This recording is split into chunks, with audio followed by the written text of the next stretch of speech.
as far as the second category is concerned, the role qooda muslimni hawaasa musliman ta'een keessatti qabu kan garee lammaffaa keessatti ramadamu laalla. Walitti dhufeenyaan wal qabatee gochaa fi dalagaa muslimni tokko hawaasa musliman ta'een keessatti raawwatuun wal qabatee gareen kun gareewwan xixiqqaa sadiitti qoodama. Inni duraa walitti dhufeenya waliigalaa hawaasa musliman ta'een waliin qabu. Kan lammadaa walitti dhufeenya addaa hawaasa musliman ta'een waliin qabu. Sadaffaan ammoo da'waa hawaasa musliman ta'eeniif godhamu.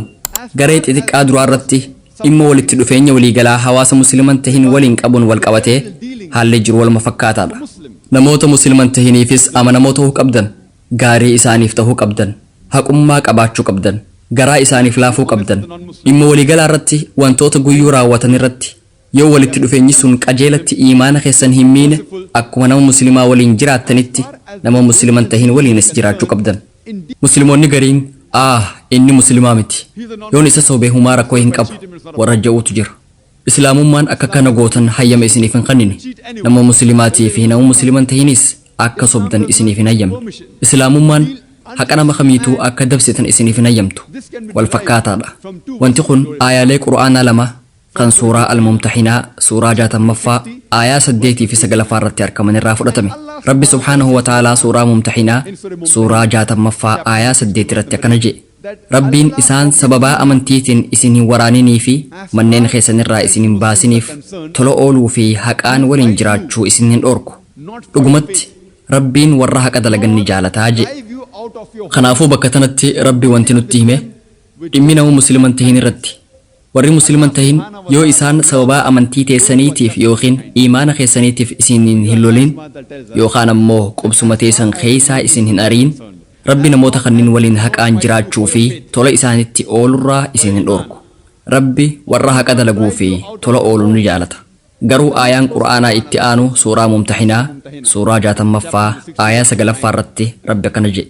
Kan Rabbiin irraa isin dhorku warra sababaa amantiitiin isin waraananii fi manneen keessan keessaa isin baasan akkasumas isin baasuu irratti gargaaran jaalalloo godhachuudha.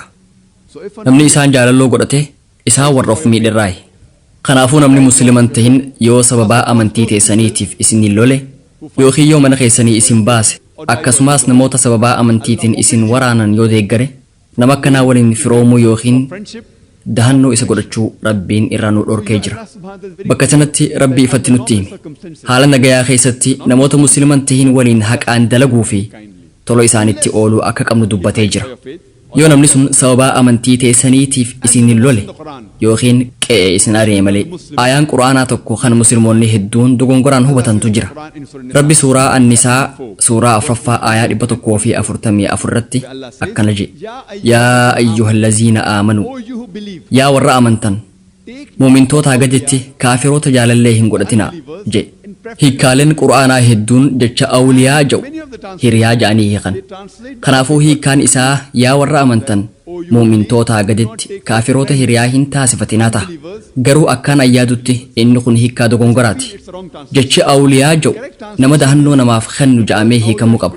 Kanaafuu hiikkaan sirriin yaa ayyuhalladhiina aamanuu yaa warra amantan nama dahannoo isiniif kennu mu'mintoota caalaa kaafiroota hin godhatinaa. Kaafiroota musliimoota irra caalchisuun warra dahannoo isiniif kennan hin godhatinaa jechuu ta'a.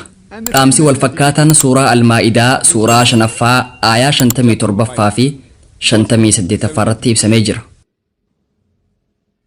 Yaa warra amantan warra amantii teessan qishnaa fi tapha taasisan hiriyaa fi warra dahannoo isiniif kennu hin godhatinaa. Kana jechuun namoonni musliman ta'in kan amantii teessanitti qishnaa godhanii fi taphatan hiriyaa hin godhatinaa. Dahannoofis isaanitti hin dhaqinaa jechuudha. Aayaaleen qura'aanaa kunniin dhaamsa ifa ta'e qaban. Rakkooleen akkanaatu yoo hin jiraanne isaaniin michoomuun isaan wajji saahiboomuun rakkoo hin qabu. Haala nagayaa keessatti muslimni tokko warra musliman ta'initti haqa dalaguu fi tola itti ooluu qaba. Akkaan ani yaadutti inumaa tarkaanfii dabalataa deemnee itti dhiyaachuu qabna. Sunis amantii teenya akka jaalatan isaan taasisa. Kanaan wal qabatee seenaa Nabi Muhammad sallallahu alaihi wasallam keessaa mudannoolee hedduu argachuu dandeenya. Akkaataa Nabiyyiin sallallahu alaihi wasallam namoota musliman ta'in waliin dabarsan irratti haasawa dheeraa haasawuu ni danda'ama. Hedduun keenya waa'ee namicha musliman ta'in kan masjida Nabawii seenee fincaanii dhageenyee jirra. Sahaabonni haalaan dalananii turan. Namicha san adabuuf yaadanii turan. garuu nabiyyiin sallallahu alaihi wasallam sahaabota ni dhorkan. Tasgabbaawa bishaan fidaa bakka sun qulqulleessaa ja'an. Hanga sumuntii isaan godhan. Seenaan baramaa tokkos ni jira.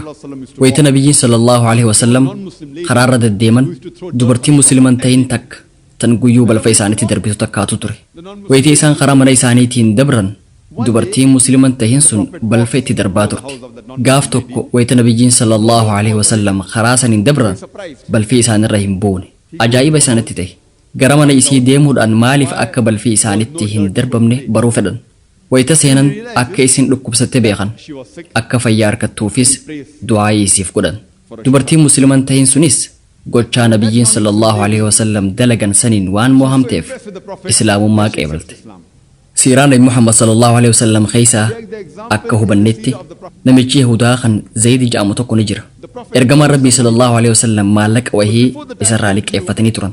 Haa ta'u malee guyyaa maallaqni sun itti deebifamu dursee rasulatti dhufee maallaqa isaa gaafate.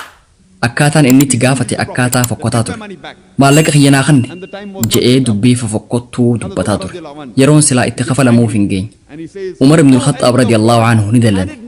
Yaa adawwii Rabbii, osoo silaa muslimootaa fi Yahudaa jidduutti walii galteen nageenyaan mallatteeffamuu baate nabiyyitti haala kanaan dubbachuu keetiif mormaa sirraa mura je'een. Akkuma beeynu Umar ibn al-Khattab radiyallahu anhu nama haqa hojjechuun beekamu. Namni tokko akkamitti haala suniin nabiyyitti dubbata sababa je'uun hedduu dallane. Nabiyyiin sallallahu alaihi wasallam yeruma san jidduu seenanii Umar radiyallahu anhu akka tasgabbaa'u itti himan.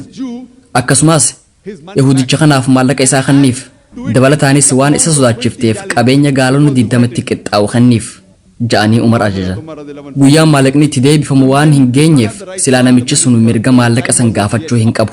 Haa ta'u malee Umar namicha musliman ta'in san waan sodaachiseef nabiyyiin sallallahu alaihi wasallam maallaqa isaa deebisuudhaan cinatti waan gaalonni 20 ta'u akka isaaf kennu ajajan.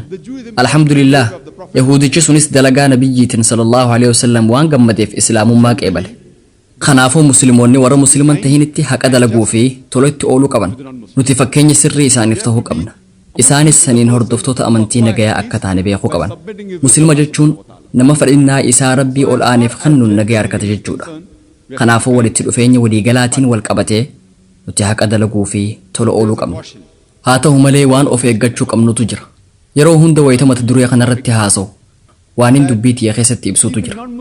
Nuti nama musliman ta'in sanirratti dhiibbaa uumuu yoo hin dandeenyu ta'e isaan wajjin saahibamuun rakkoo hin qabu. Garuu faallaa saniitiin yoo kan inni dhiibbaa nurratti uumu ta'e rakkoodha. Namni musliman ta'in sun yoo ka dhiibbaa nurraan gahu ta'e rakkootu jiraata. Sababni isaa namoota garaagaraa lama jidduutti walitti dhufeenya yoo jiraate yeroo hedduu yoo wal arkan dhiibbaa walirratti uumuun isaanii waan hafan qabne. Takkii nama santu dhiibbaa isinirratti uuma yoo isintu dhiibbaa nama sanirratti uuma. Yoo isin nama sanirratti dhiibbaa uumuu dandeessan alhamdulillah thumma alhamdulillah saahibummaa teessan itti fufa. Haala saniin amantii dhugaa amantii islaamummaa akka gaariitti hubatuu danda'an. Haa ta'u malee yoo inni dhiibbaa isinirratti uumaa jiraate akka karaa isaa hin hordofne if eeggannoo godha. Tarii karaan isaa sun kan dogongoraa ta'uu danda'a. Kanaafuu walitti dhufeenyi isin jidduu jiru sun walitti dhufeenya amantii teessan miidhu yoo ta'e akkaan ayyaadutti walitti dhufeenya san addaan kutuu qabdan. If eeggannoo godhuu qabdan. Qur'aanni yeroo hunda dhaamsa ifa ta'e nuuf hima. Dahannoo godhachuudhaan wal qabatee filmaanni jiru filmaata lama. Sunis nama muslimaatii fi nama musliman ta'in filachuu yoo ta'e yeroo hunda nama muslimaatu filatama. Aayaan Qur'aanaa dahannoo godhachuudhaan wal qabatee muslima caalchisuun kaafira dahannoo hin godhatinaa je'ee nuuf hima. Kanaafuu hanga amantiin teessan rakkoo keessa hin galinitti akkasumas nama musliman ta'in san irratti dhiibbaa uumuu dandeessu taanaan alhamdulillah. Badhaasa Rabbiitiin alhamdulillah ani hiriyoota musliman ta'in kan dhibbaan lakkaawaman qaba. Maasha Allah. Kanneen dhibbaan lakkaawaman Hinduu, Kiristaanaa fi kanneen birootis hangaan an beekutti hundi isaanii kabajaanaaf qaban. Andaa'ii ta'uu kiyya ni beekan. Awwaaya amantiitiin barsiisa. Alhamdulillah. Kanumaa waliinuu na kabajan. Kanaafuu yoo dhiibbaa isaanirratti uumuu ka dandeessan taatan hiriyoonni sun gaariidha. In terms of special relationship where your deen is in danger, Allah